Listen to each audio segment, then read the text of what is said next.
Ok, então, bom dia, pessoal. Novamente, para a gente iniciar, a Amanda sugeriu aqui a gente também tentar logar pelo celular. Eu vou tentar logar, pelo menos para eu deixar a imagem para vocês. Ver se daí vocês conseguem me ver e eu compartilhar o material aqui.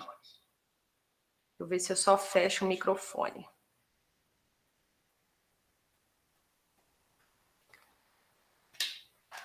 Só conectar aqui, pessoal.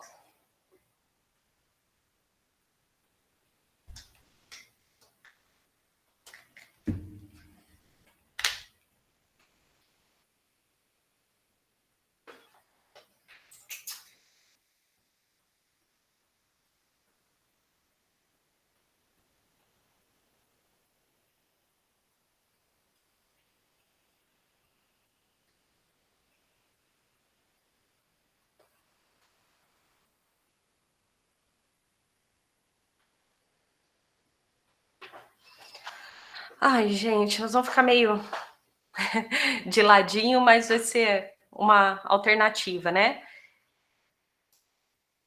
Tudo bem? Tranquilo assim? Vai ser a nossa saída. Eu quero fazer a minha audiodescrição, né? Porque no remoto a gente tem que pensar também na questão da acessibilidade. Eu sou uma mulher de média estatura, branca, de cabelos lisos, naturalmente pretos, mas com algumas mechas. Estou usando uma blusa preta, uma camiseta preta. Estou de batom vermelho. Ao fundo eu tenho alguns símbolos, livros do serviço social, uma parede prata com papel de parede, uma janela. Então essa é a minha audiodescrição. Deixa eu arrumar a câmera aqui, ver se fica melhor.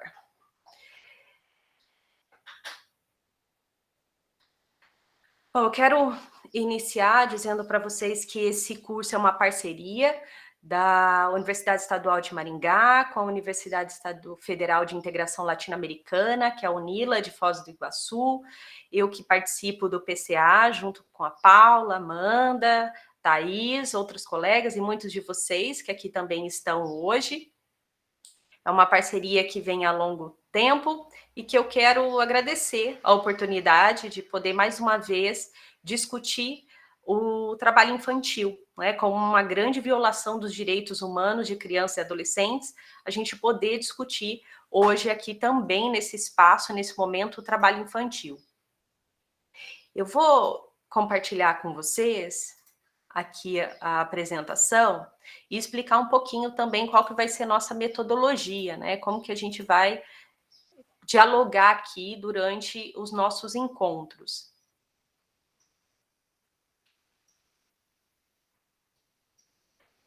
E, pessoal, essa vai ser uma dinâmica em que a gente vai dialogar mesmo, tá? Então, assim, tem dúvida, né? Ficou algo assim que vocês acham que pode ser melhor explicado? Fiquem bem à vontade para interromper, porque é um diálogo. Eu sou muito da perspectiva freiriana, que a gente constrói juntos, então a gente vai dialogar mesmo, a perspectiva é dialógica.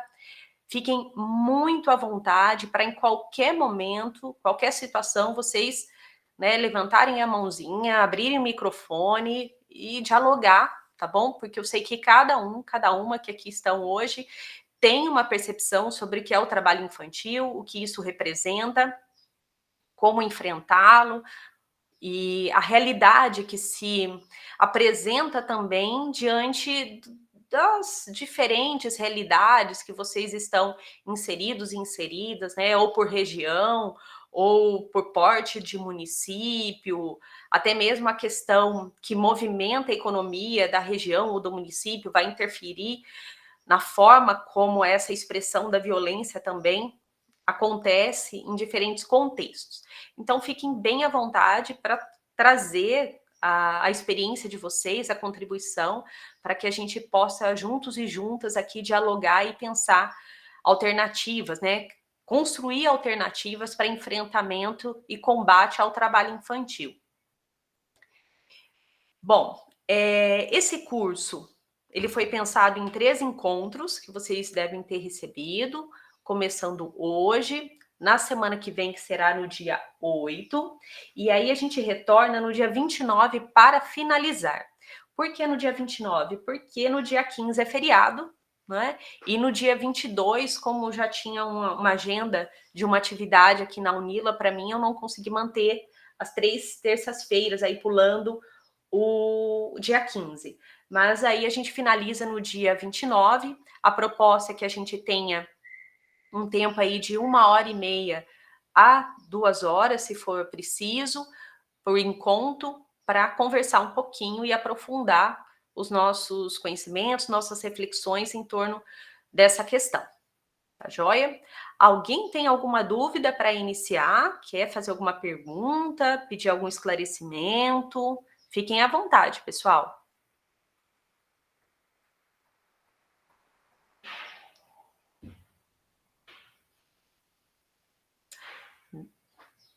Não, ninguém quer tirar nenhuma dúvida, falar nada.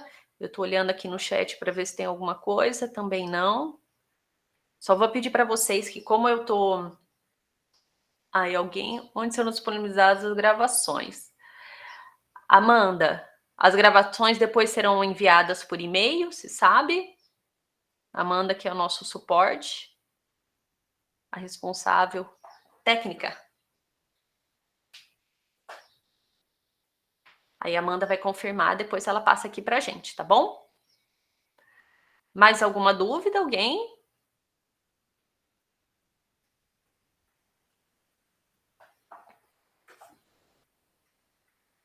Não? Então vamos lá? Vamos começar então a conversar um pouquinho sobre o trabalho infantil em si. Então vamos lá, pessoal. O título desse curso a gente já pensou no diálogo entre Paulo e eu para que fosse algo que abarcasse esse fenômeno que é a violência em relação ao trabalho infantil. Então, essa já é uma perspectiva importante da gente demarcar que o trabalho infantil é um fenômeno que violenta a vida de crianças e adolescentes, tá? Então, a gente está falando de uma forma de violência, uma das formas de violência e de violação dos direitos fundamentais de crianças e adolescentes, e a gente vai entender como que isso surge e por que que ainda hoje é tão presente em todos os lugares que a gente vai. A proposta, então, do curso é a gente trabalhar a partir de 7 pontos, na verdade, aqui que eu coloquei. Primeiro, a gente vai conversar um pouquinho sobre a história, né, do trabalho infantil, como que surge o trabalho infantil, a partir de quais interesses, né? Quais são os interesses envolvidos em explorar o trabalho infantil? Por quem? Né? Depois a gente vai conversar também um pouquinho sobre o conceito de trabalho infantil. O que significa o trabalho infantil, o que legalmente se tem estabelecido no nosso país e nos acordos internacionais sobre o que significa o trabalho infantil, as consequências do trabalho infantil no desenvolvimento de crianças e adolescentes. Num terceiro momento, a gente vai discutir aqui a questão da legislação. Quais são as legislações que abordam o trabalho infantil, tanto legislações nacionais quanto legislações fruto de acordos internacionais, de reconhecimento também de acordos internacionais. A questão da idade mínima, como entender o que a legislação trata em relação ao trabalho insalubre, perigoso, penoso para a criança e para o adolescente. Os dados estatísticos, para que nós tenhamos uma ideia, né? Uma compreensão do tamanho do problema que a gente precisa enfrentar, que é o trabalho infantil. Tá? Então, a gente vai falar um pouquinho sobre isso em relação a um panorama mundial, nacional e estadual. A gente vai tratar também aqui do Paraná, como isso tem, né, repercutido na vida de crianças e adolescentes.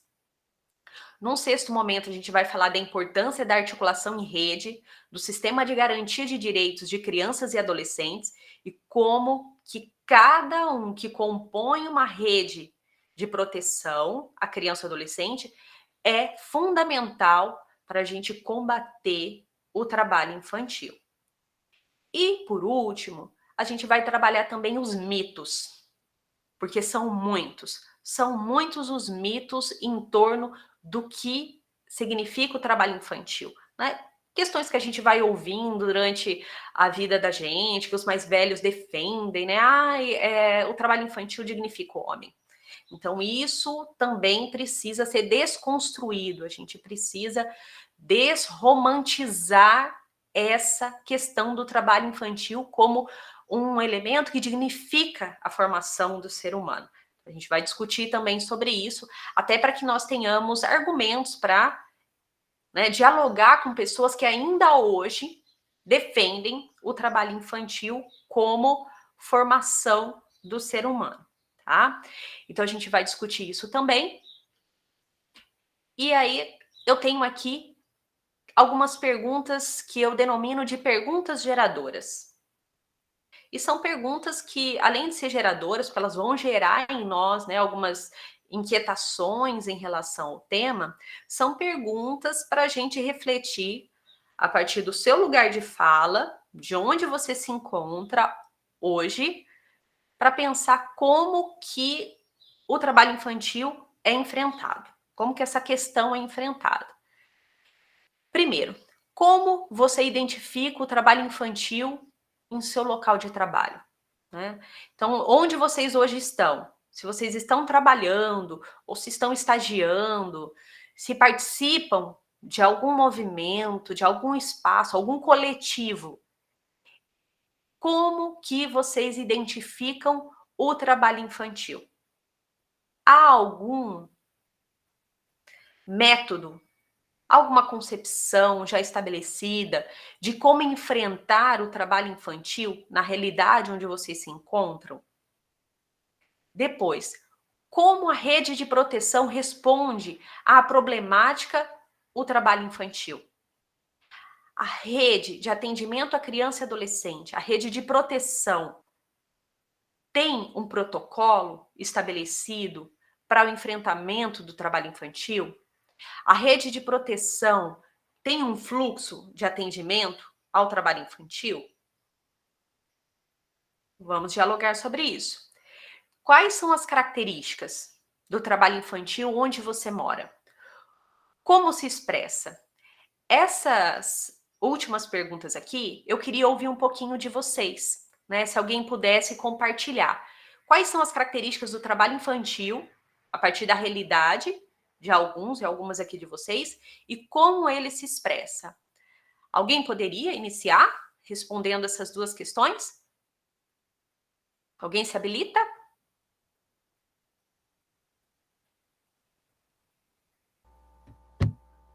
Eu posso falar? Oi, Clau, tudo bem? Que Eu tô legal. aqui ainda. Minha aula começa daqui a pouquinho, eu tô aqui.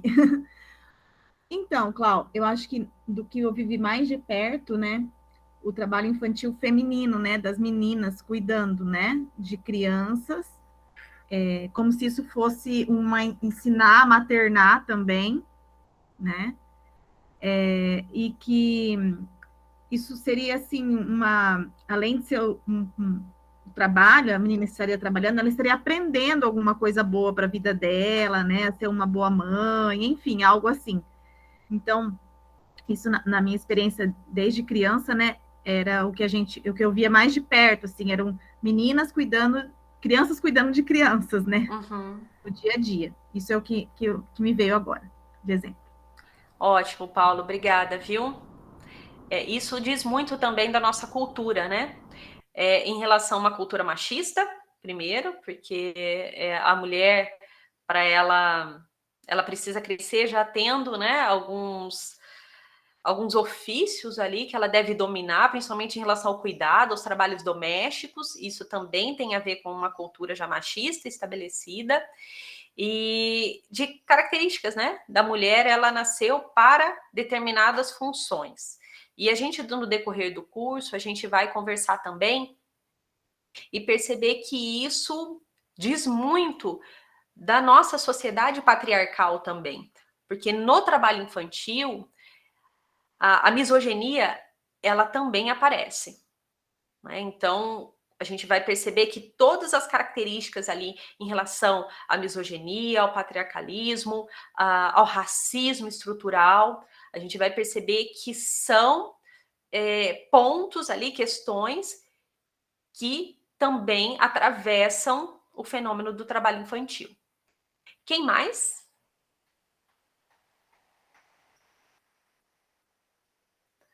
Alguém mais gostaria de trazer, pessoal? Um pouquinho da sua realidade? Bom dia, Claudiane. Bom Claudiana, dia. né? Isso. Claudiana, eu observo alguns pais, principalmente no período da pandemia, que, né, levaram os filhos homens para trabalhar nesses serviços mais informais, assim, e foram crianças né, bem jovens que foram trabalhar e fazer serviços bem pesados, assim, auxiliar de pedreiro, oficina mecânica, às vezes, borracharia, né? E vejo isso, os meninos, observei isso onde eu moro, acontecendo bastante. Ah, legal. Ô, Glaucia, obrigada, viu, pelo seu compartilhamento aqui em relação à sua realidade. Eu que agradeço. Essa é uma questão que a gente precisa discutir muito durante o curso, viu, Gláucia? Aqui na cidade onde eu moro, essa é uma realidade também, que é o trabalho de meninos, né, muito cedo nas borracharias, que é considerado um trabalho extremamente perigoso. Então, a gente vai conversar sobre isso no ponto que nós chegarmos a discutir as estatísticas, para falar um pouquinho sobre os acidentes, né? Acidentes que deixam sequelas, e muitas delas sequelas irreversíveis, de amputação, de doenças nessas crianças e adolescentes, que depois serão adultos, né, sequelados por conta do trabalho infantil. E vocês verão também que nós temos óbitos, e não são poucos, de crianças e adolescentes em decorrência do trabalho infantil, no Paraná também, tá? Então a gente vai ver que tem um ranking das cidades com maior número de acidentes de trabalho envolvendo crianças e adolescentes. Tá? E a borracharia, as oficinas mecânicas são considerados ambientes que estão na lista das piores formas de trabalho infantil. Tá? Então, muito interessante você trazer também a sua realidade aqui. Mais alguém, pessoal, gostaria de compartilhar a sua experiência, sua realidade? Claudiana, Oi? você me ouve bem? Ouço sim, Solange. Bom dia a Bom todas. dia. Algo que me chamou a atenção, eu moro aqui em Ribeirão Preto, algo que me chamou a atenção é que antes da pandemia, nós presenciávamos muito as crianças acompanhadas dos seus pais, na venda de pano de prato, em sinal das avenidas, né? Uhum. Próximo a feiras públicas, nos finais de semana, as crianças vendendo ou pano de prato, bala, né? E às vezes outra coisa que fosse fácil ali dela manusear pelo fato dela ser criança.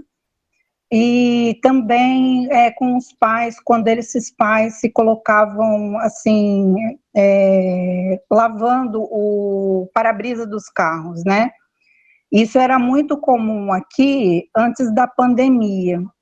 E nós vivemos uma situação aqui em Ribeirão Preto que o CETREM, que era o Serviço de Acolhimento de Pessoas em Situação de Rua ou alguma vulnerabilidade, normalmente quando vinham pessoas de fora para Ribeirão e não conseguiam logo emprego e não tinham lugar para morar, esse equipamento público ele era instalado no bairro central aqui de Ribeirão, que era fácil o acesso para outros bairros, né?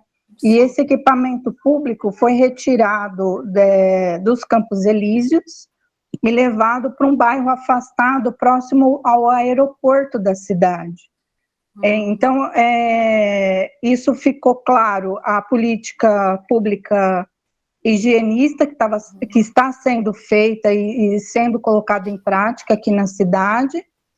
E aí houve essas questões da pandemia, né? Então, o que eu percebi aqui é que por conta da retirada desses adultos que tinham crianças aos seus cuidados, pessoas em situação de vulnerabilidade, os adultos também, por eles terem sido retirados de um bairro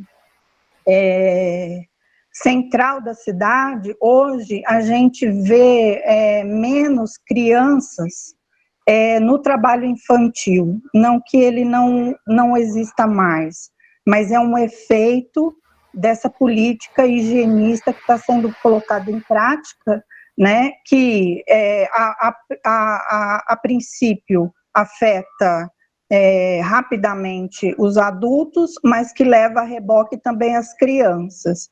Então, eu como estou do outro lado da cidade, desse equipamento público, percebi que houve uma diminuição, tanto das crianças praticando o trabalho infantil, quanto dos pais dessas crianças, né? A gente vê pouquíssimos casos hoje, por conta dessa política higienista que está sendo colocada em prática aqui. Então, parece que o problema está sendo resolvido. Na realidade, ele está sendo jogado para fora, para debaixo do tapete, né? Sem levar em consideração a situação de vulnerabilidade dessas famílias, né?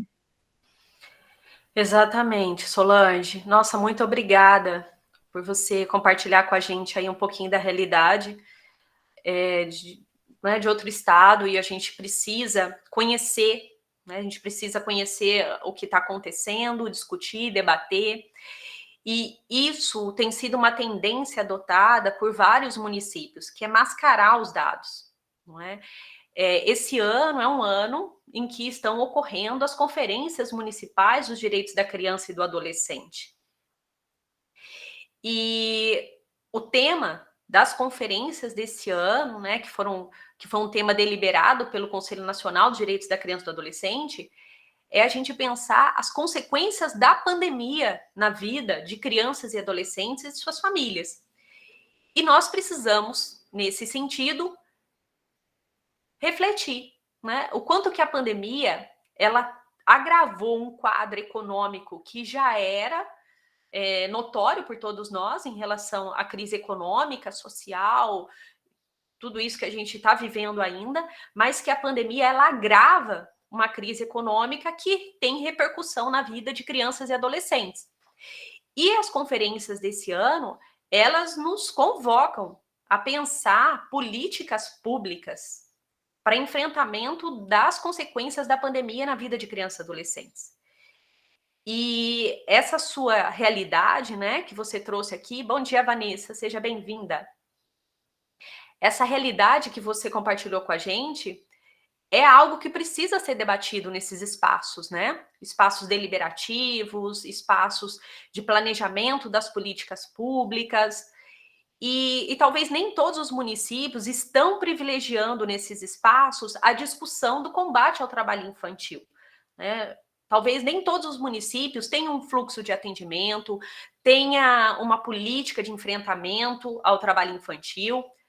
E a gente vai entender um pouquinho o porquê que nós estamos com tanta dificuldade de enfrentar o trabalho infantil, que tem a ver com uma lógica, né, do próprio governo em relação ao desfinanciamento de uma política que precisava ser fortalecida, ser uma política robusta, consistente, para enfrentar o trabalho infantil, bem como outros diversos, né, problemas que nós temos em relação à violação dos direitos da criança e do adolescente.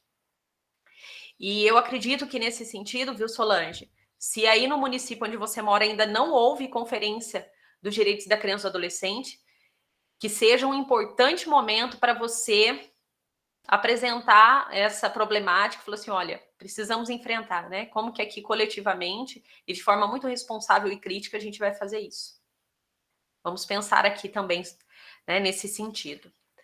Mais alguém, pessoal, gostaria de trazer a sua realidade, respondendo essa questão?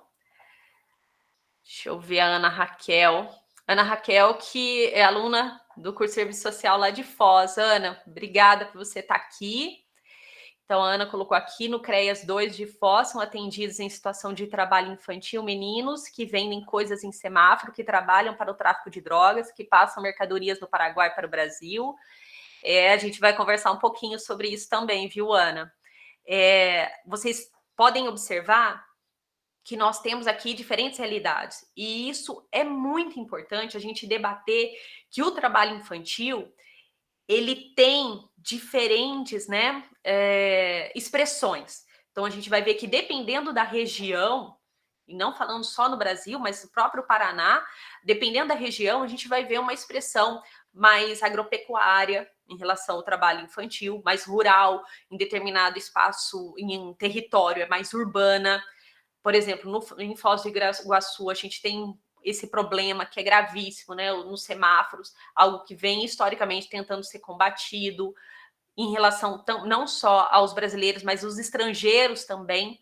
Né? Então, nos semáforos é muito comum a gente ver crianças estrangeiras acompanhando os pais, né, no trabalho infantil ali, do tráfico de drogas. Aqui também, né, que ela colocou muitas crianças paraguaias nos semáforos, isso mesmo.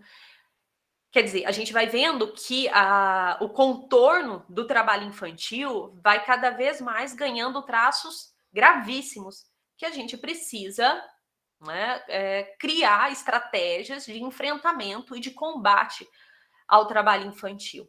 Tá? Então, aqui a gente já teve, só nesse curto período de tempo aqui, a gente já deu para ter uma ideia que o panorama é bem complexo e desafiador.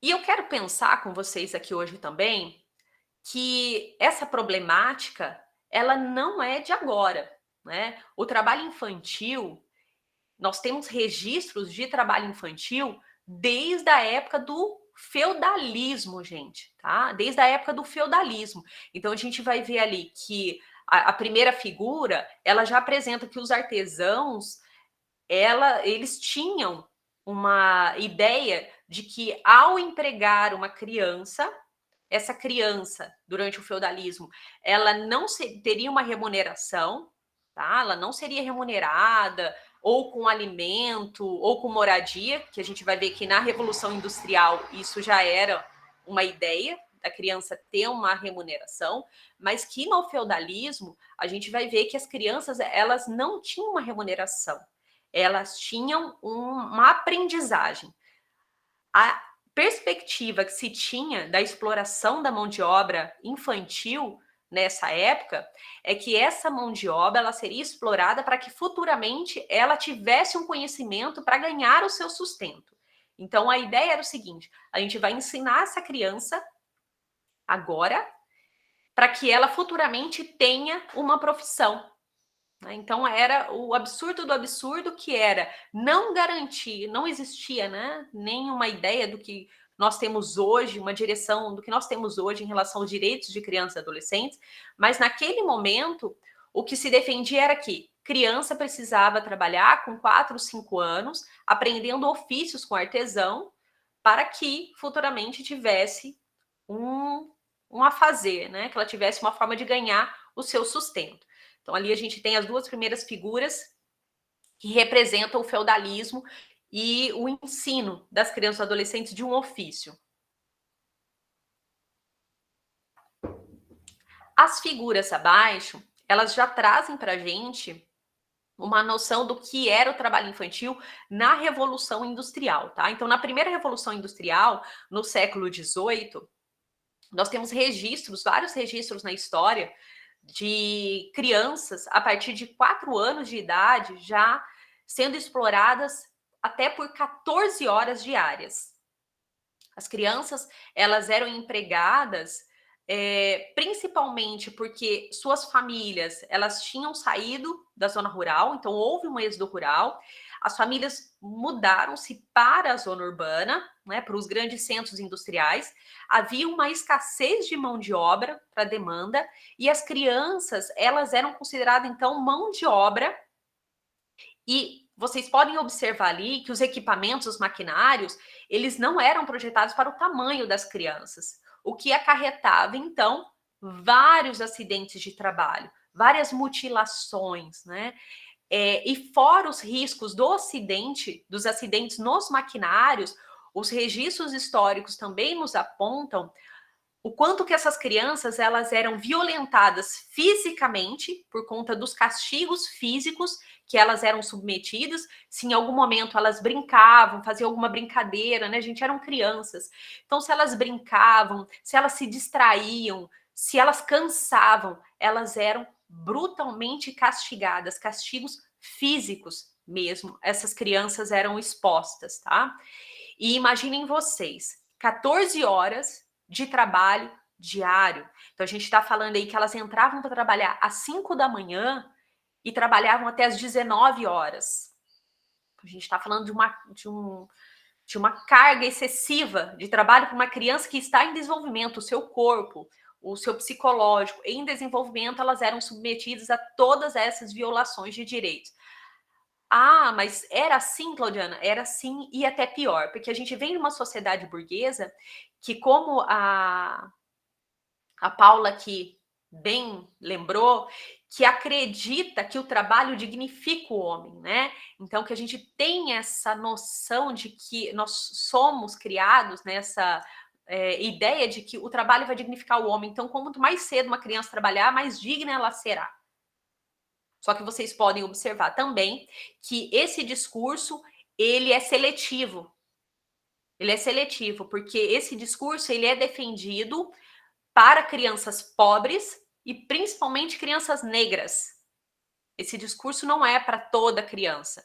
Quando vocês ouvirem alguém defendendo o trabalho infantil, vocês vão observar isso, tá? Que o trabalho dignifica o homem, então criança precisa começar desde cedo a trabalhar, desde que seja criança de família vulnerável, de uma família carente, uma família pobre. Aos filhos dos mais abastados, a estes cabe um ensino integral, né, um contraturno, fazendo alguma oficina, algum curso. Agora, os filhos das famílias mais pobres precisa dignificar aquela criança que futuramente ela será um adulto digno se ela for empregada. Bom, então a gente está falando aqui que nós temos um recorte, né, um recorte em relação ao trabalho infantil e que esse recorte é principalmente voltado para uma determinada classe social e uma etnia. A gente está falando que também tem um traço aí de racismo, em questão, né, de para qual criança, para qual segmento a gente está falando que o trabalho infantil ele é aceito, ele é normalizado, romantizado. Bem, nós estamos aqui então pensando que temos nesse momento, né, da história da primeira revolução industrial uma grave violação de direitos de crianças e adolescentes e que isso só começa a ser repensado, revisto em 1802 na Inglaterra, que a gente vai ver as primeiras restrições ao trabalho infantil só em 1802 na Inglaterra. Uma outra questão que historicamente a gente precisa resgatar, porque tem tudo ainda a ver com o que a gente enfrenta ainda hoje, que os filhos das mulheres negras, quando a gente está falando da colonização do Brasil, das escravas, eles eram levados juntos com as escravas para o trabalho e eles desde cedo também exerciam ali uma tarefa junto ao seu colonizador, né? Então, desde cedo. Isso ocorria ou para a criança ter direito ao alimento diário ou à moradia. Tá? Então, os filhos das escravas, das amas, também eram submetidos ao trabalho infantil. E na nossa história, né, isso está mais do que comprovado, as crianças indígenas também muito expostas ao trabalho infantil, da exploração do trabalho infantil, né, desde cedo.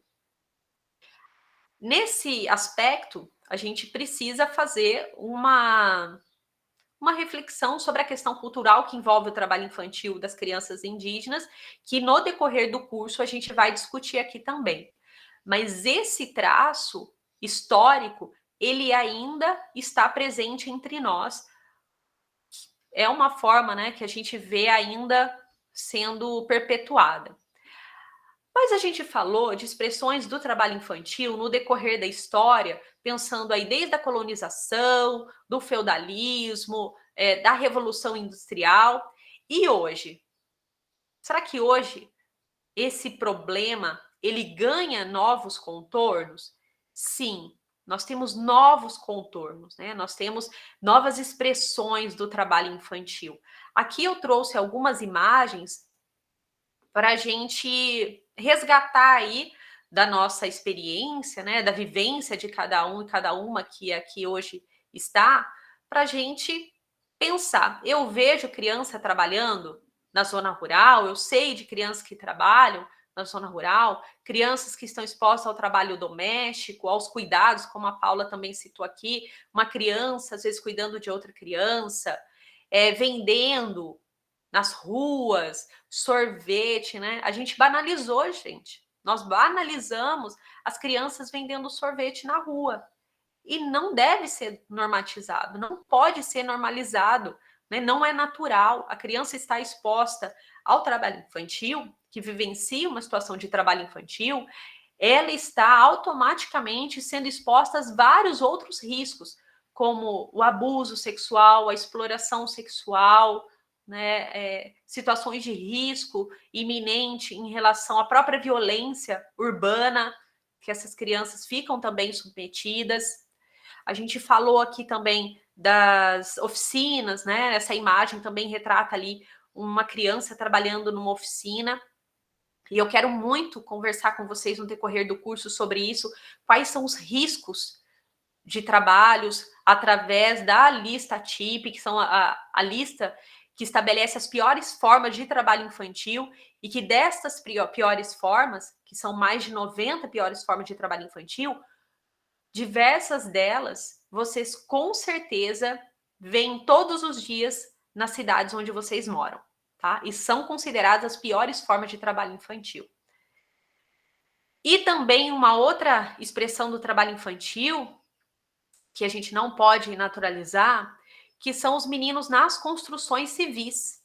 Né? Então, a gente vê várias crianças, adolescentes, até crianças, mas principalmente adolescentes, também trabalhando nas construções civis. Fora comércio, né, que a gente também observa nos comércios, as crianças trabalhando. Bom, todas essas formas aqui de trabalho infantil, a gente vai começar a aprofundar a partir de então. Por que será que as crianças são alvo de exploração, né? De exploração no sentido do trabalho infantil. Por que será que é tão interessante para quem emprega empregar uma criança? São alguns motivos e eu trago aqui os 5 principais para que nós conversemos aqui hoje. Primeiro, a pobreza é o principal motivo, tá? Nenhuma criança com uma condição econômica, socioeconômica favorável, que garanta os seus direitos fundamentais, ela está exposta ao trabalho infantil. As crianças que estão expostas ao trabalho infantil são crianças que vivenciam pobreza, né? Vulnerabilidade, ou seja, de alguma forma não acessam os seus direitos. E aí, não acessando os seus direitos, e muitos deles, né, condizentes aí ao direito à sobrevivência, ela é alvo do trabalho infantil. Um outro motivo, porque os empregadores optam por crianças e adolescentes, mão de obra barata. Eles não optam por empregar um adulto, porque um adulto não submeteria a trabalhar por aquele valor. Quando a gente ouve um empregador falar assim, eu tô sendo bom, generoso, eu tô dando a oportunidade para esse adolescente, para essa criança, para ele trabalhar aqui, para ele aprender alguma coisa. Vejam, nós precisamos analisar cada condição, né? Que tipo de trabalho? É um adolescente inserido no programa Jovem Aprendiz? Tem outra perspectiva, que a gente vai ter que discutir aqui também, porque o Jovem Aprendiz, o programa Jovem Aprendiz, como eu vou apresentar para vocês, passou por uma reformulação, e essa reformulação, ela não foi feita pensando em ampliar o direito do adolescente aprendiz, do jovem aprendiz.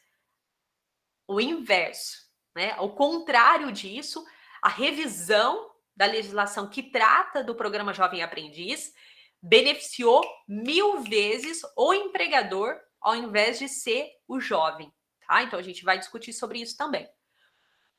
Ok, nós já temos aqui 2 motivos que representam o porquê os empregadores optam por crianças e adolescentes. A pobreza, por ser uma mão de obra barata, porque jamais um adulto submeteria aquele valor a trabalhar aquela carga horária por aquele valor. Ou seja, as crianças trabalham por menos dinheiro, né? As crianças e adolescentes, eles aceitam submeter a jornadas extensivas por um valor menor, não estão organizadas em sindicato, quer dizer, para o empregador, isso também é um ponto muito interessante. Elas não têm organização coletiva, não têm organização, representação política. Significa que é muito mais fácil que eu faça a manipulação desse segmento, porque não tem uma força coletiva. Um quinto elemento, que são mais facilmente disciplinadas. Né? Se um adulto, um empregador, ele chega para uma criança ou adolescente e faz ali uma pressão psicológica, né, uma tortura psicológica, a criança ou o adolescente, a tendência é se recolher, aceitar e sofrer. Se for um adulto, o adulto vai argumentar, vai contra-argumentar. Fala assim, não, eu não aceito, isso está errado, isso é contra a lei, isso é ilegal, isso é absurdo, é desumano. A criança ou adolescente não, ele vai se recolher e pela condição de dependência daquele recurso, daquele dinheiro, daquela renda, ele vai acatar, né, toda aquela humilhação, ele vai ter que aceitar aquela humilhação, aquela situação vexatória, degradante, desumana, para conseguir manter aquela renda, tá? Vejam, são aqui alguns dos motivos que representam muito do que é o nosso país. O nosso país é desigual, né? É um país que tem crônico a diferença, a contradição entre os ricos se apropriando de uma riqueza socialmente produzida, enquanto a classe trabalhadora fica à míngua, né? Tentando sobreviver.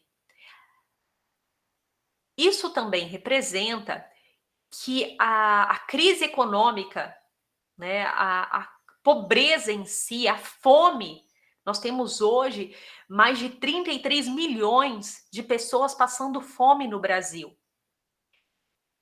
O que agrava enormemente a dependência de crianças e adolescentes ao trabalho infantil. Tá? Então, a crise econômica, ela significa que todos os nossos problemas ganham uma amplitude infeliz demais, tá? Nós só conseguimos combater, enfrentar o trabalho infantil com uma condição de igualdade, de justiça social, para que a gente consiga que as famílias não dependam da sua sobrevivência, que um filho, uma criança, um adolescente seja inserido no mercado de trabalho, né, em condições ilegais, para que tenha um prato de comida, para poder fazer uma refeição por dia. O que eu quero que vocês entendam, gente? Nós estamos numa engrenagem. Essa engrenagem, quando uma desses dentes da engrenagem se quebra, ele atrapalha todo o fluxo, todo o fluxo. Então, se a gente tem uma crise econômica, de desemprego, com altas taxas de desemprego, de insegurança alimentar, isso certamente representa para nós aumento do número do trabalho infantil, tá? Claro que a gente precisa também considerar, né, não tem como a gente desvincular que o trabalho infantil, ele já era algo previsto antes da pandemia, que ele teria um aumento por conta da crise econômica. Com a pandemia, isso, né, se amplia de uma maneira assustadora. Ou a gente vê crianças pedindo na rua ou em situação de trabalho infantil, certo? Então, essa questão conjuntural, que tem a ver também com a estrutura desigual da nossa sociedade, ela tem consequências na vida de crianças e adolescentes que estão em situação de trabalho infantil.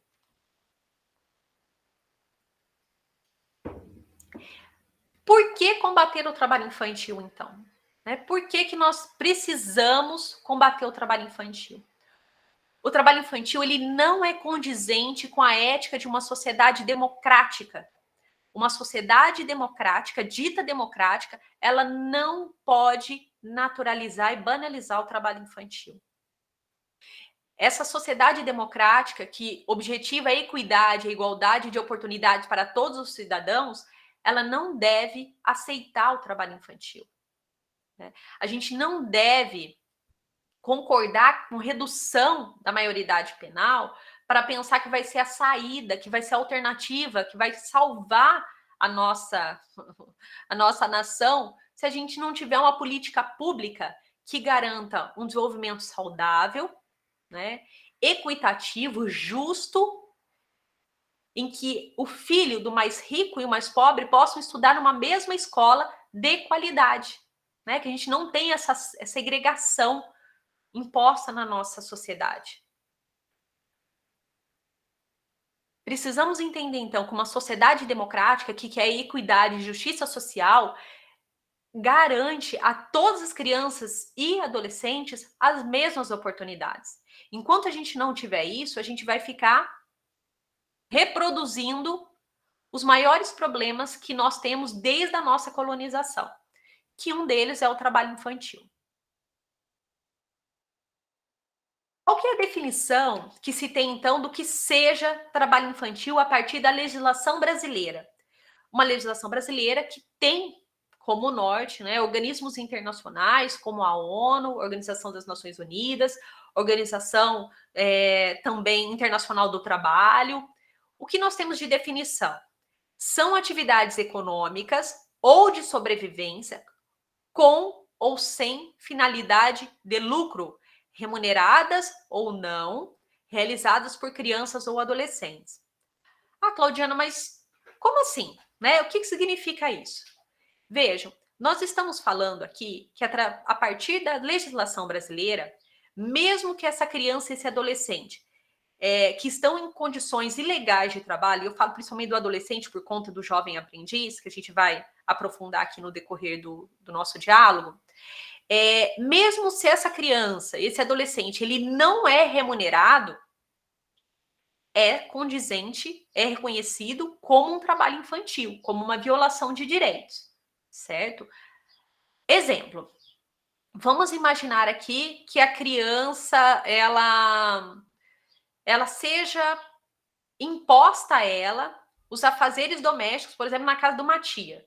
Ah, a tia ficou responsável por ela e ela vai ficar responsável pelos afazeres domésticos. E eu não tô falando aqui de arrumar cama, viu, gente? Enxugar a louça, lavar a louça, né? Não tô falando disso, não. Eu tô falando de serviços que a criança, ela ainda não tem nem o seu corpo físico, nem o psicológico preparado para fazer. Por exemplo, sou responsável por uma criança de 8 anos, de 10 anos, que está sendo encarregada de fazer a janta, fazer o almoço, de limpar a casa sozinha, de lavar banheiro, porque eu sei que é muito polêmico esse entendimento.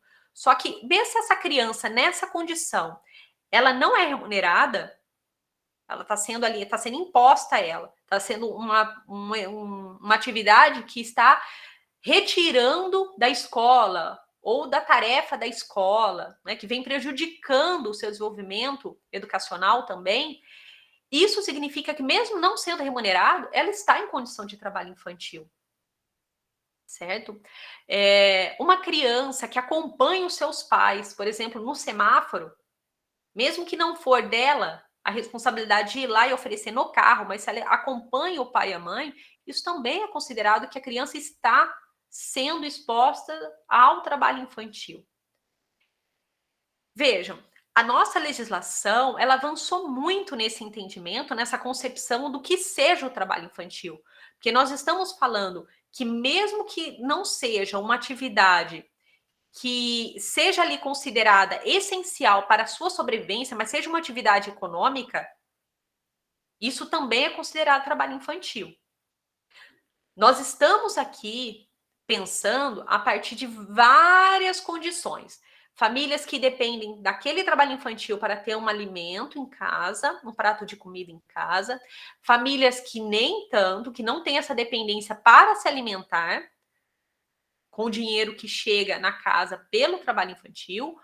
Ou de situações em que essa criança, ela não recebe, ou esse adolescente não é remunerado de forma alguma, mas que também é considerado trabalho infantil.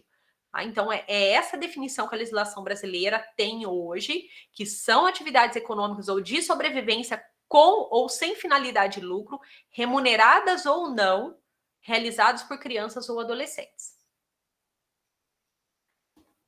Alguém quer fazer algum comentário? Quer fazer alguma pergunta? Fiquem à vontade, pessoal. Tá? Se no decorrer aqui da fala alguém se sentir à vontade, quiser comentar, tá? Eu vou estender, pessoal. Eu vi aqui agora que são 9h39 já. O tempo voa, né? Meu Deus. São 9h39, mas eu vou estender um pouquinho depois das 10 para a gente recuperar esse tempo que houve de atraso por conta da câmera não estar abrindo aqui, tá? Bom, o que nós temos em relação à legislação? Lembrando que a Amanda acabou de colocar aqui o link da lista de presença, tá, pessoal? Não se esqueçam de preencher a lista de presença no link aqui no chat. Sim, Ana, sim. Crianças que trabalham com os pais no campo são consideradas também crianças expostas, submetidas ao trabalho infantil. Eu vou falar um pouquinho sobre isso mais para frente, mas só para responder sua pergunta, o trabalho infantil na zona rural é um trabalho infantil muito difícil, né, de ser denunciado e até de ser orientado, que os pais sejam orientados. Claro que a gente não está falando aqui de um trabalho infantil em que a criança acorda cedo, vai lá com o pai ou com a mãe, tira o leite da vaca, né, faz a plantação, a colheita. Não, algo que não seja prejudicial ao seu desenvolvimento educacional, físico, uma atividade perigosa, né? É igual a gente está falando aqui de arrumar uma cama, lavar uma louça. A gente tem que pensar, criança, num trabalho na zona rural, ela pode ficar exposta a horas de sol, né? Que é prejudicial a qualquer um, mas a criança, tudo que a gente pensa que é prejudicial a um adulto, é prejudicial 10 vezes a uma criança. Por exemplo, ficar lá no plantio durante 5, 6 horas, 10 horas por dia, debaixo de um sol quente, né? Ficando numa situação totalmente insegura para ela, para o seu desenvolvimento, tá? Mas a gente vai aprofundar isso aqui. Muito boa a sua pergunta. Em relação à legislação nacional, nós vamos encontrar no artigo 7º da Constituição Federal de 88, abordando especificamente do trabalho infantil. Nós temos a consolidação das leis do trabalho, a CLT, através do Decreto-Lei 5.452, que é de 1943, no artigo 403, também tratando a gente está falando de uma legislação de 1943, já tratava do trabalho infantil. O Estatuto da Criança e do Adolescente, do artigo 60 ao 69, vocês também localizarão aí esses artigos que tratam do trabalho infantil. a Lei da Aprendizagem, que é a Lei 10.097 de 2000, o Decreto 6.481 de 12 de junho de 2008, que é um decreto também que estabelece, né, o dia 12 de junho como um Dia Nacional de Combate ao Trabalho Infantil. E na legislação internacional, nós temos, de 1989, a Convenção dos Direitos da Criança e do Adolescente, de 1999, a Convenção número 182 sobre as piores formas de trabalho infantil, e de 2002, a Convenção número 138, que estabelece a idade mínima para admissão no emprego. Observem que aqui nós temos uma substancial legislação nacional e também uma legislação internacional que nos dá todo o suporte, toda a orientação, indica em que condições um adolescente pode ser inserido no mercado de trabalho, que criança de forma alguma, em situação alguma, pode trabalhar. Tá? Então, a gente vai observar que tanto a legislação nacional como a internacional, elas convergem para o mesmo entendimento do que seja o trabalho infantil e de que condições um adolescente pode ser inserido no mercado de trabalho. Todo esse arcabouço jurídico estabelece que de 0 a 13 anos é proibida qualquer forma de trabalho, tá? De 0 a 13 anos é proibida qualquer forma de trabalho. Entre 14 a 16 anos é apenas permitido o trabalho na condição de aprendiz. E a gente vai conversar sobre isso mais para frente, o que significa ser aprendiz. Até discutindo também essa mudança desse ano em relação ao jovem aprendiz. De 16 a 18 anos, a permissão de trabalho é restrita, sendo proibidas atividades noturnas. Então, quando você sai, você vai num comércio, numa lanchonete, tem um adolescente de 16 a 18 anos trabalhando noturno, não pode. Situações, atividades perigosas, insalubres e descritas na lista das piores formas de trabalho infantil, a lista TIP, não pode, é proibido. Tá? Então, isso aqui é o que estabelece todo esse arcabouço legal em relação ao trabalho de crianças e adolescentes. De 0 a 13 anos, proibida, gente, qualquer forma de trabalho, né? Qualquer forma de trabalho de 0 a 13 anos é proibido. Seja onde for, seja no comércio, seja numa oficina, seja como babá, né? Que a gente sabe que tem muitas crianças e adolescentes trabalhando aí como babá. É proibida, tá? Por mais que a gente tenha aí uma invisibilidade, né?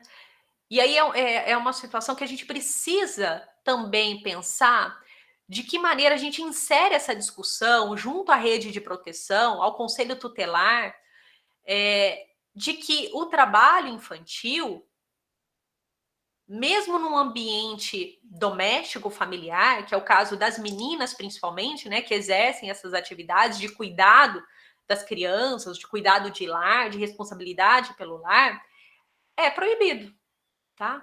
Então, criança sendo babás é proibido, né? Eu conheço uma adolescente que eu tive, né, uma conversa com ela por muito tempo, até ela entender que ela vivenciava trabalho, né, que ela estava numa situação de trabalho e que a situação que ela se encontrava era uma violação de direitos, porque ela era responsável por 2 crianças, era uma adolescente que estava cuidando de 2 crianças, um bebê e uma pré-adolescente, sendo que nem ela tinha condições de cuidar dela mesma. Como que ela teria condições de cuidar de outras 2 crianças?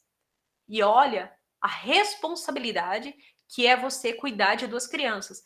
Quem é mãe aqui, né? Não sei se tem algum pai, mas quem é mãe ou responsável, madrinha, tem um irmão, uma irmã menor, sabe o quanto que é complicado você cuidar de uma criança, né? uma casa.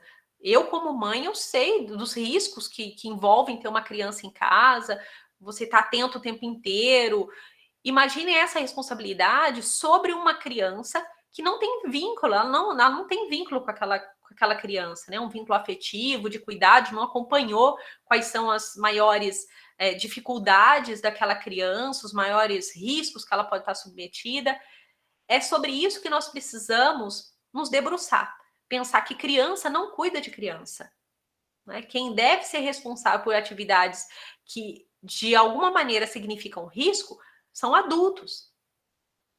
No momento em que essa criança, esse adolescente, ele é submetido a uma condição de trabalho infantil, principalmente que fere os seus direitos, porque na maioria dos casos, essa menina, essa adolescente, e nós sabemos, né, que tem crianças de 11 anos, adolescentes de 12, 13 anos aí sendo contratadas para cuidar de outras crianças, elas não se entendem na condição de direitos violados, nem as suas próprias famílias.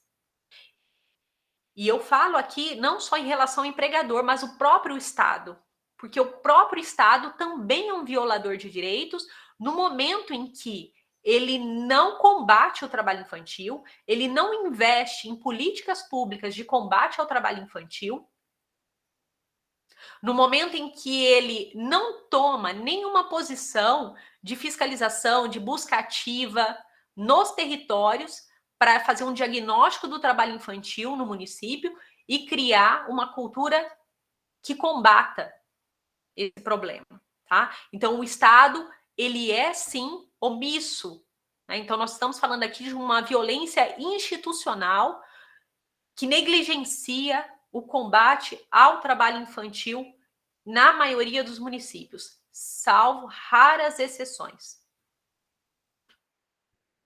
A Constituição Federal, no seu artigo 7º, inciso 9º, estabelece que o horário noturno é proibido para pessoas com até 18 anos, considerando o quê? Então, a gente está falando que é proibido o trabalho noturno para jovens, né, adolescentes e jovens, nas atividades urbanas, entre 22 e 5 horas. Então, nesse horário, é proibido qualquer trabalho noturno até os 18 anos de idade, das 22 horas às 5 horas da manhã. Nas atividades rurais, na lavoura, das 21 horas às 5 da manhã, também é considerado trabalho noturno, não permitido até os adolescentes até 18 anos. E na pecuária, das 20 horas às 4 horas da manhã do dia seguinte. Vejam que aqui nós temos uma flexibilidade do que é considerado trabalho noturno na zona urbana, rural e no trabalho na pecuária. Existe essa particularidade, que é importante que a gente que trabalha com criança, com adolescente, a gente tenha o conhecimento da legislação para que a gente possa também conscientizar os nossos pares, né? Eu sei que muitos de vocês ou já estão, né, compondo uma rede de proteção, ou futuramente serão inseridos também nesses espaços de proteção dos direitos de crianças e adolescentes. Nós precisamos ter esse entendimento, né? Nós precisamos ter essa noção do que é considerado trabalho, exploração do trabalho infantil, exploração do trabalho doméstico, urbano, rural, o que a legislação trata sobre isso. Aqui também a gente tem uma exceção, tá, pessoal? Qual que é a exceção que a legislação apresenta? Aqui a gente está falando da Convenção Internacional dos Direitos do Trabalho, que fala que a Convenção número 138, artigo 8, que estabelece que crianças e adolescentes menores de 14 anos que trabalham em atividades artísticas. Essa é uma exceção. Por isso que a gente vê criança, né, adolescente, youtuber, trabalhando em novela, Netflix, apresentando programa. Então, existe essa exceção. A autoridade competente pode, mediante licenças concedidas em casos individuais, permitir a participação em representações artísticas. Então, existe essa exceção. é uma exceção que ela é requerida junto ao Ministério Público, em que, a partir dessa autorização, essa criança, esse adolescente, claro, tem toda uma regra, né, todo um conjunto de regras que precisa ser cumprido em relação à carga horária de trabalho diária, as condições, exposta a que tipo de cenas, a que tipo de conteúdo, mas que no próximo encontro eu quero até aprofundar um pouquinho com vocês para a gente entender que nós temos também hoje uma busca muito grande de crianças e adolescentes por esse ramo, né? De serem youtubers, de serem influenciadores. E que isso também é um agravante no desenvolvimento da criança e do adolescente. Por quê? Se vocês pegarem, por exemplo, nós temos 2 irmãs que são influenciadoras em Curitiba, que eu não vou lembrar agora o nome, mas que no próximo encontro eu posso trazer para vocês, que elas são 2 influenciadoras com milhares de seguidores, né? São crianças que têm essa autorização, dessa exceção para trabalhar como youtubers, só que elas já relataram que para gravar um vídeo, elas já chegaram a ficar 12 horas. Para gravar um vídeo aí de 30 minutos, elas já ficaram até 12 horas se preparando para a gravação desse vídeo. Porque elas gravavam, a mãe não aprovava, o produtor não aprovava, e delas regravavam. Né? Então, assim, tem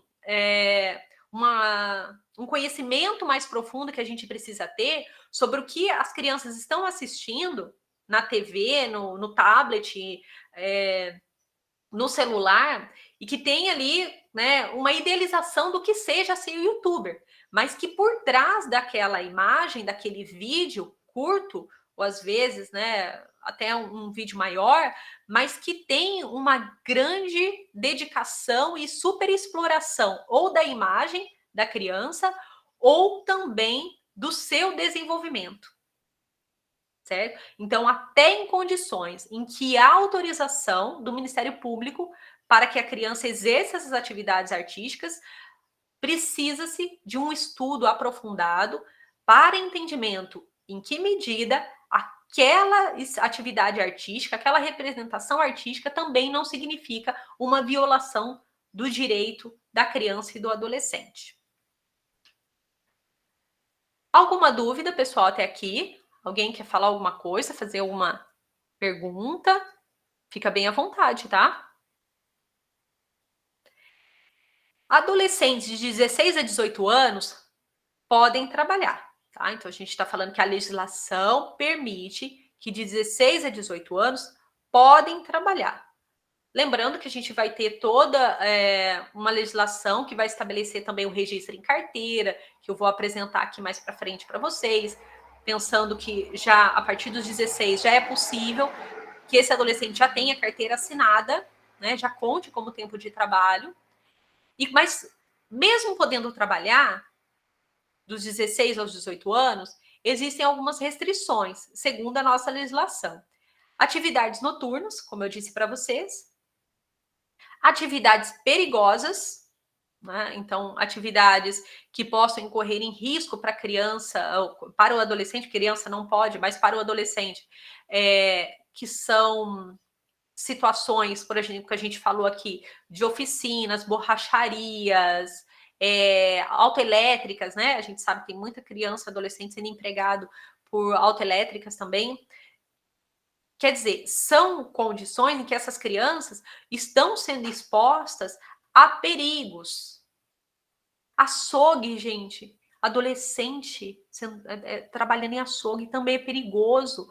Olha quais são os equipamentos, o maquinário que tem no açougue, que esse adolescente ele ainda não está preparado para trabalhar com aquele tipo de máquina, né? Também é considerado perigosa uma atividade, um adolescente fazendo entrega. Ele é entregador. Gente, ele não tem idade nem para ter carteira de habilitação. Como que ele pode ser um entregador? Um entregador? Não pode. Não pode. Mas ele tem ali uma bis, ele tem uma bicicleta. Ele não pode. É considerado uma atividade perigosa para ele. Perigoso na rua. É perigoso no trânsito. Atividades insalubres. Então, atividades onde esses adolescentes estão expostos a uma condição muito fria, úmida, um ambiente insalubre, né, que seja prejudicial ao seu desenvolvimento, exposto ao sol, como a gente falou aqui, também é uma condição prejudicial, altamente prejudicial à criança, e são restrições presentes na lista TIP, que é a lista das piores formas de trabalho infantil. E eu gostaria muito de orientá-los e orientá-las para que busquem conhecer a lista TIP, para que busquem fazer um estudo, um diagnóstico nos municípios de vocês, para que vocês tenham ali estabelecido quais são os trabalhos que estão incorrendo a essa problemática de trabalho infantil no município, e entender que a lista TIP, ela traz um detalhamento do que significa isso, quais são as consequências, quais são os riscos para esse adolescente e para essa criança. A lista TIP, ela é um marco legal brasileiro que regulamentou termos descritos na Convenção 182 da OIT, que é a Organização Internacional do Trabalho, que definiu as piores formas de trabalho infantil. Então, é proibido o trabalho de menor de 18 anos nas atividades descritas nesta lista. Todas as atividades descritas na lista TIP são proibidas para menores de 18 anos. Todas. Conheçam, baixem, né? Se alguém tiver alguma dificuldade, eu não sei, Amanda, se você tiver condições, porque como eu estou fazendo aqui o trânsito, mas se você conseguir colocar o link aqui no chat, fazendo um favor, da lista TIP para o pessoal já copiar e ir acompanhando também o que é essa lista TIP e o quanto a gente precisa conhecer. Não podemos, enquanto rede de atendimento dos direitos da criança e do adolescente, trabalhar em rede sem conhecer a lista TIP, que é a relação das piores formas de trabalho infantil. A lista TIP, como eu já comentei aqui com vocês, apresenta 93 atividades no Brasil que são prejudiciais à saúde, à segurança e à moralidade das crianças e adolescentes.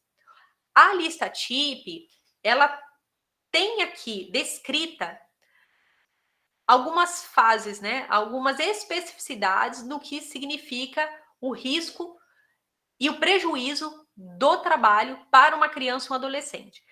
Primeiro, um campo fazendo a descrição dos trabalhos. Então, vocês verão, eu tenho alguns exemplos aqui que eu trouxe para vocês. Os prováveis riscos e as possíveis repercussões físicas e emocionais na vida de crianças e adolescentes. Tá? Então, tem esse detalhamento que é interessante vocês conhecerem. Uma questão também que eu vejo que é extremamente importante para a gente pensar é que, segundo o Ministério da Saúde, crianças acidentam até 6 vezes mais do que os adultos nas atividades laborais. Por que que isso acontece? Primeiro, a estatura. Gente, nem os equipamentos domésticos que a gente usa em casa, vocês podem observar, eles são feitos, eles são produzidos, eles são planejados para uma determinada estatura. Imaginem vocês um facão como a gente tem aqui, essa imagem. Imaginem vocês todo o equipamento que é utilizado. Obrigada, Amanda, ter colocado aí. Imagine todas as ferramentas que se utiliza num trabalho na zona rural, né, no plantio, na colheita. São equipamentos, são maquinários projetados para o manuseio de uma criança ou um adolescente? Não, não são. E nós precisamos avançar esse entendimento de que tanto a questão arquitetônica quanto a questão do maquinário, das ferramentas, dos espaços em si, eles não foram projetados para crianças e adolescentes, principalmente os adolescentes de baixa estatura, né, como a gente está falando aqui dessa possibilidade de 16 a 18 anos trabalhar, mas claro que daí a lei estabelece essa permissão, a gente precisa entender que no manuseio desses equipamentos, desses maquinários, dessas ferramentas, a criança não tem a força, não tem estatura suficiente para se autoproteger. Então, ela não consegue nem ter agilidade para se autoproteger. Por isso que a gente vai ver aqui mais para frente a quantidade de acidente doméstico, a quantidade de crianças mutiladas, sequeladas e que chegaram a óbito.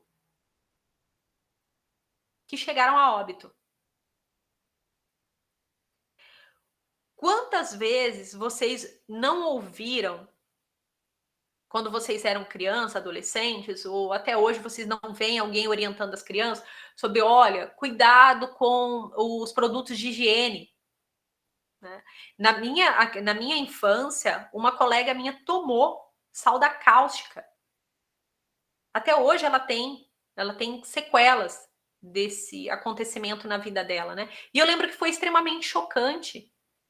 Crianças que se acidentam também, manuseando, mexendo com fogo, né? Que se queimam. Né? E algumas em relação a acidentes domésticos, outras em condição de trabalho infantil mesmo. Essas histórias, elas comprovam para a gente que tem situações em que a criança, o adolescente, ele precisa obrigatoriamente de uma supervisão ou atividades e que ele não pode de forma alguma exercer, né? Que não pode de forma alguma ser exposto. E se a gente pensar nessas 6 vezes mais que os adultos, as crianças, elas se acidentam, a gente precisa considerar aqui e que muitas dessas sequelas, desses acidentes, elas são irreversíveis. Ou seja, é uma sequela, é uma consequência que essa criança, esse adolescente, ele levará para a vida toda. Para a vida toda. E é claro que eu estou mencionando aqui, agora, o aspecto físico, mas isso sem contar o emocional, que também é um prejuízo extremamente grave. Da lista TIP, então, nós temos aqui alguns exemplos, né, dos vários que vocês poderão conhecer na lista TIP, das várias expressões do trabalho. Eu trouxe aqui algumas: exploração sexual e produção de pornografia infantil, todas as formas de trabalho análogo ao de escravo, trabalho infantil doméstico. Trabalho infantil doméstico é considerado uma das piores formas de trabalho infantil. Aliciamento para atividades ilícitas, como o tráfico de drogas, como a Ana Raquel aqui mencionou, principalmente na região de fronteira, né? Tem sido uma tensão muito forte em relação a esse combate. E ao crime organizado. Vejam que aqui nós temos alguns exemplos que é possível a gente reconhecer que em algum momento no município onde vocês moram, isso está presente. Isso acontece. Eu acredito que quando nós iniciamos aqui a nossa conversa, vocês pensaram, né, a partir até dos relatos aqui, de algumas situações que vocês conheciam de trabalho infantil a partir do contexto de vocês, mas que agora isso vai trazendo para vocês que o trabalho infantil ele é tão prejudicial à saúde física e emocional de crianças e adolescentes que é considerado pior forma. Está aqui a importância de vocês estudarem junto com a rede de serviço a lista TIP das piores formas de trabalho infantil, porque aí vocês vão passar a reconhecer que no município vocês têm graves violações de direitos de crianças e adolescentes. E que essa gravidade, essa situação grave, ela não pode ser invisibilizada, como a Solange relatou aqui no começo, lá do município em que ela mora. Não pode ser invisibilizada, não pode ser mascarada, a gente precisa enfrentar. E a gente só consegue enfrentar esse problema se a gente tiver diagnóstico, se a gente tiver dados, informações, diagnóstico. Então, nós precisamos falar sobre isso. Aqui eu trouxe alguns também exemplos, né, da lista TIP, que são trabalhos prejudiciais à saúde e à segurança de crianças e adolescentes. O item 76, quando vocês buscarem, vocês vão localizar que o item 76 é a descrição dos trabalhos domésticos. Quais são as prováveis repercussões à saúde da criança e do adolescente? O desenvolvimento de bursites, tendinites, contusões, fraturas, ferimentos, queimaduras, ansiedade, alterações na vida familiar, síndrome do esgotamento, tonturas e fobias. Todas essas são prováveis repercussões à saúde de uma criança e um adolescente exposto ao trabalho doméstico. E a gente tem aqui também do trabalho prejudicial à moralidade, que é o item 3, da venda, varejo de bebidas alcoólicas.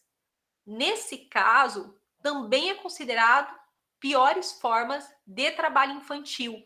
Então, um adolescente, uma criança, um adolescente que está lá trabalhando na venda de bebidas alcoólicas, né, de drogas lícitas, como o cigarro e a bebida alcoólica, muito mais, né, se a gente falar de drogas ilícitas, mas são considerados trabalhos prejudiciais à moralidade de crianças e adolescentes, segundo a lista TIP, das piores formas de trabalho infantil. Na edição do ano passado, quando eu ministrei esse curso para um público diferente, mas eu faço questão de trazer mais uma vez aqui no curso para vocês que o ano de 2021 ele foi estabelecido pela Organização Internacional do Trabalho, pela Organização das Nações Unidas, como ano internacional para a eliminação do trabalho infantil. E eu gostaria, então, agora de fazer essa pergunta, já que a gente está encaminhando para o final do nosso primeiro encontro. Quantos de vocês participaram o ano passado, que foi considerado o ano internacional para a eliminação do trabalho infantil? Quantos de vocês participaram de alguma ação, de uma conscientização relativa a 2021, que foi estabelecido como ano internacional para a eliminação do trabalho infantil? No município onde vocês moram, nos espaços onde vocês frequentam, houve alguma ação, mobilização, conscientização relativa a esse estabelecimento da OIT e da ONU no ano passado? Me digam. Quero ouvi-los e ouvi-las.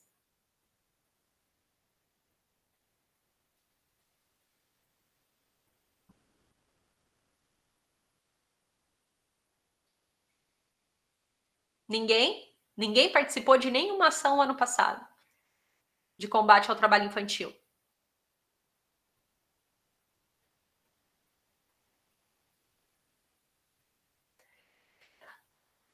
A Ana não, Thaisa não, Gláucia não, Rosiane não. Provavelmente, pessoal, isso é um retrato de quanto é inexpressivo a discussão sobre a eliminação do trabalho infantil.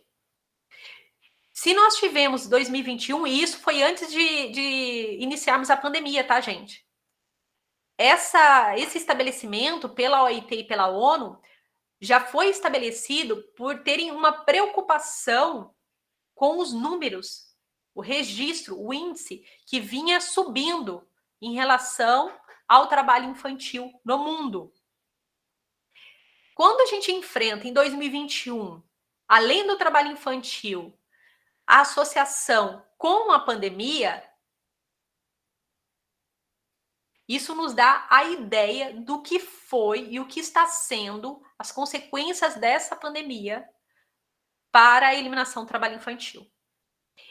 Eu fiz questão de trazer essa informação para vocês, para que vocês tenham, né, a ideia também do quanto que essa discussão ela é marginal na nossa sociedade. Ela não é feita. Ela não é feita. Vocês estarem aqui hoje, dedicando parte do dia de vocês, que eu tenho certeza que vocês estão super atarefados e atarefadas, mas quando vocês dedicam uma parte do tempo de vocês para virem aqui conversarem, debaterem, refletirem sobre o combate à eliminação do trabalho infantil, é o primeiro passo que a gente precisa dar para fazer uma multiplicação, né? Para multiplicar isso para quem a gente trabalha, com quem a gente estuda, com quem a gente convive, os nossos familiares, para conscientizar a sociedade. Porque nós temos uma concepção na sociedade capitalista de que o trabalho dignifica o homem, como eu mencionei aqui no início, e que por isso a gente não discute a eliminação do trabalho infantil, porque faz a roda girar, a roda econômica. Só que a roda, ela só gira para quem está empregando e superexplorando a criança ou adolescente. Essa roda só gira para frente para quem está explorando. Para quem está sendo explorado, essa roda está rodando para trás. Está trazendo prejuízos, riscos, e muitos deles irreversíveis para a vida de crianças e adolescentes. Quando a gente não tem essa discussão, quando a gente não tem isso no centro das nossas discussões, na rede de serviços, nas conferências dos direitos da criança e do adolescente, é porque nós estamos compactuando com uma sociedade que explora mão de obra infantil e de adolescentes, de jovens. Precisamos, então, fortalecer essa discussão, fortalecer a representatividade que cada um de nós temos aqui, de levar para onde a gente trabalha, para onde a gente frequenta, isso como pauta. Isso precisa ser pautado. A eliminação do trabalho infantil precisa ser pautado. E não só em junho, tá? Não só em junho, porque daí em junho, né, a gente tem as campanhas, os municípios, alguns dos municípios fazem ali uma campanha de conscientização, só que isso é pontual. O combate ao trabalho infantil não é só no mês de junho e não pode ser pontual. Ela precisa ser sistemática, ela precisa ser permanente.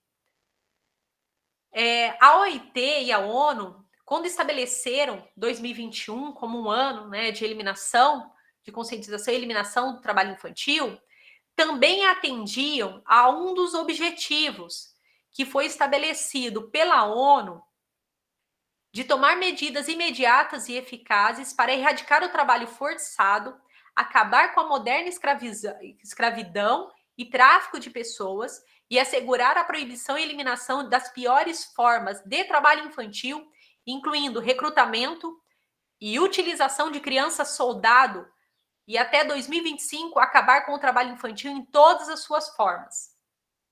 Hoje, a Unicef, a ONU já reconhecem que será impossível alcançar esse 8º objetivo até 2025. Impossível. Impossível por quê? Porque não houve luta coletiva, mobilização, conscientização, para que realmente a gente conseguisse acabar com o trabalho infantil em todas as suas formas até 2025. E a gente vai pensar isso até a partir da nossa conjuntura, né? A nossa conjuntura de desfinanciamento das políticas públicas. E eu falo tanto em relação às unidades de atendimento responsáveis por fazer uma busca ativa ao trabalho infantil nos municípios, quanto também ao Ministério Público do Trabalho de fazer a fiscalização, que também foi desfinanciado. Mas isso a gente vai discutir, pessoal, no nosso próximo encontro, tá? Eu vou finalizar hoje, porque eu sei que se a gente ficar exposto muito tempo aqui, acaba ficando não mais produtivo, né? Mas eu quero encerrar falando que a gente retorne, então, na terça-feira que vem, e quero ouvir um pouquinho de vocês, como que foi hoje, né? Como vocês avaliam, se dá para a gente continuar assim no próximo encontro, vocês querem propor alguma mudança, né? Alguma metodologia diferente, também fiquem à vontade, tá? Estou aqui totalmente aberta para ouvi-los e ouvi-las. Solange, quer falar? Olá. Oi, Solange. Eu vou me colocar assim, né, como me apresentar na realidade. porque eu sou assistente social formada, né? Eu me formei o ano passado em serviço social, e num período assim muito complicado para mim, mas consegui a minha formação. Até por conta da pandemia eu não consegui fazer o meu estágio de maneira adequada, então eu tive alguma deficiência, né, na minha formação por conta de eu não ter conseguido fazer o meu estágio como deveria. E então eu estou desempregada, tentando aí inclusive o seu curso é um meio que eu tenho, por ser gratuito, de dar continuidade aos meus estudos, né? Porque não tenho outros meios para poder manter acesa a chama, né, de tudo que eu adquiri de conhecimento e de motivação, né, para ser uma profissional assistente social. E você, com a sua fala e com tudo que eu consegui aprender, você me fez refletir de forma ampla com relação ao trabalho infantil, diante de tudo que a gente enfrenta no nosso país, né? Nós estamos num momento muito delicado em vários aspectos, e você me levou para um lugar que volta e meia eu vou até ele diante da precariedade das políticas públicas que nós temos e de todo o desmonte das políticas públicas que nós tivemos, né, principalmente com o último governo.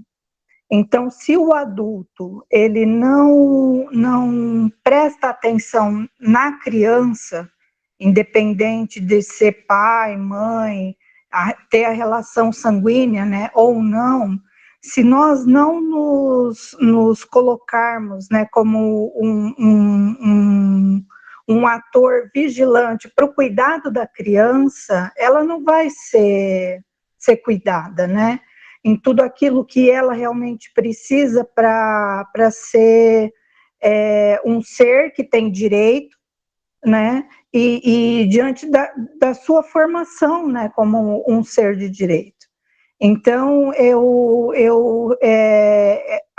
me choca muito essa questão do ganho financeiro a qualquer preço, mesmo que isso seja ao custo da perda de vidas humanas, seja ela a criança, nós aqui estamos falando da criança e do jovem, né?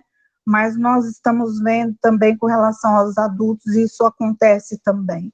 Mas eu fico muito indignada com a forma como os governos e aqueles que têm o poder econômico, eles não têm um olhar humano para o restante da nossa sociedade, né, da população como um todo.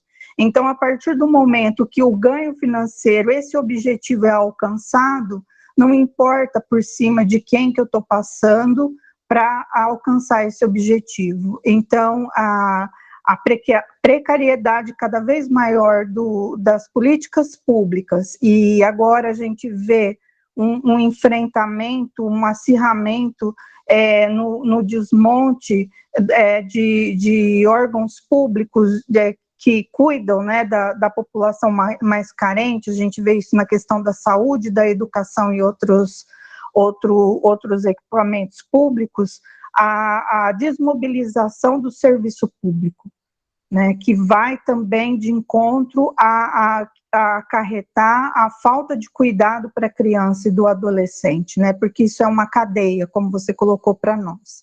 Não é algo não é um problema isolado, né? Então está tudo interligado e vão sendo afetados progressivamente conforme essa desestruturação da máquina pública vai sendo feita, né? Então, muito obrigada pela sua fala, por tudo que você nos trouxe, e a reflexão continua até a próxima aula. Obrigada, Solange, muito obrigada, viu? Foi muito bom ouvir a sua o seu relato aqui no início e agora também. Que bom saber que você é minha colega de profissão, né? Que eu também sou assistente social. E aí, gente, eu peço até desculpa, porque no início, eu preocupada aqui com o tempo, né? Que eu já tinha me atrasado por conta da câmera não abrir, eu não me apresentei. Depois que eu me toquei, né? Eu falei assim, eu fiz a audiodescrição e não me apresentei. Mas para quem não me conhece, eu acredito que algumas aqui não me conheçam, né? Eu sou assistente social, formada pela Unespar de Apucarana, fiz um mestrado e doutorado na Universidade Estadual de Londrina, no programa de pós-graduação em Serviço Social e Política Social. Participo aqui da nossa região, do Núcleo Regional de Serviço Social, na coordenação do NUCRES, aqui da região de Ivaiporã, e estou professora, né, assumi em maio, com a querida Thalita de Melo Lira, que está aqui com a gente também, minha colega de trabalho, professora no curso de Serviço Social da Universidade Federal de Integração Latino-Americana, que é a UNILA, de Foz do Iguaçu, que tem aqui, que eu reconheci a Ana Raquel, né, que é a aluna nossa que está aqui. Então, assim, eu estou muito feliz dessa oportunidade, viu, gente, de poder, né, compartilhar um pouquinho com vocês essas inquietações mesmo, que esse curso, o ano passado, quando eu ministrei para professoras da rede, né, de educação, aqui da região de Maringá, ele foi pensado principalmente para apresentar noções básicas, mas também aprofundadas sobre de que forma a gente precisa se apropriar da questão das legislações, dos dados mesmo, porque a gente só consegue enfrentar o que a gente conhece. Se nós não discutirmos e não nos debruçarmos sobre essa realidade, a gente não vai conseguir enfrentar. Porque como que você enfrenta algo que você não conhece? Né? Ana, diga lá, com você.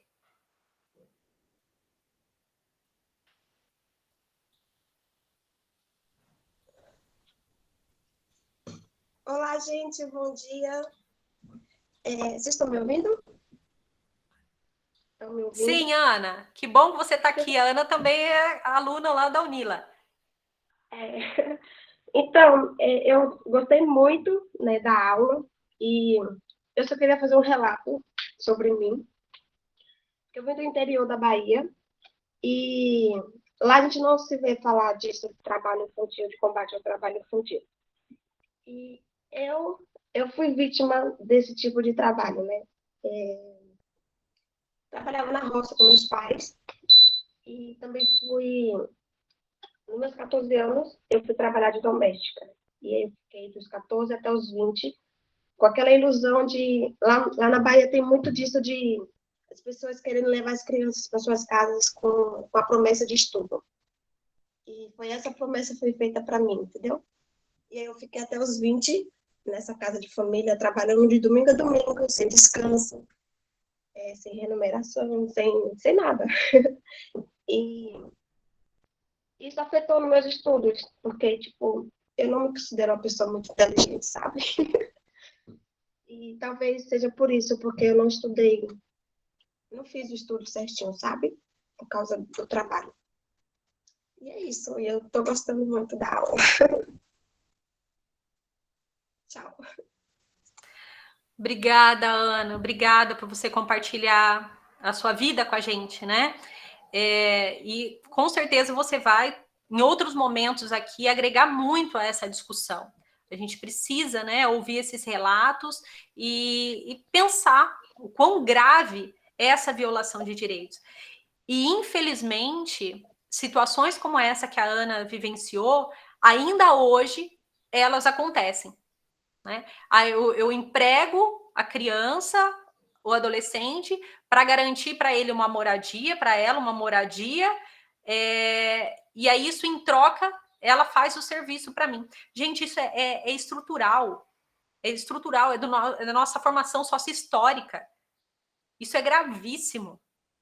O que adianta a gente avançar em tecnologia e não avançar em dignidade humana?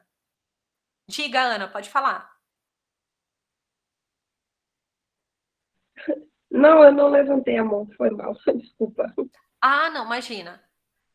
Obrigada, viu, Ana? Pessoal, mais alguém quer se expressar aí? Vanessa não está conseguindo abrir, Vanessa, a lista de presença? Thalita, obrigada. Thalita colocou aqui, né? Que foi bom, foi ótimo. Obrigada, Thalita. Pessoal, então é isso por hoje, tá? Quero agradecer aí a paciência de vocês, pedir desculpa pelo início, pelo atraso, por conta aqui da tecnologia que não colaborou para eu abrir a câmera do computador, mas a gente conseguiu reverter isso, né? E eu espero vocês, então, na próxima terça-feira, às 8h30. A gente tem muito o que conversar, a gente tem muita coisa para aprofundar, tá? Eu tenho certeza que, de alguma maneira, vocês sairão aqui transformados e transformadas desses nossos encontros. Tá joia? Um grande beijo para vocês. Fiquem bem, se cuidem e até semana que vem.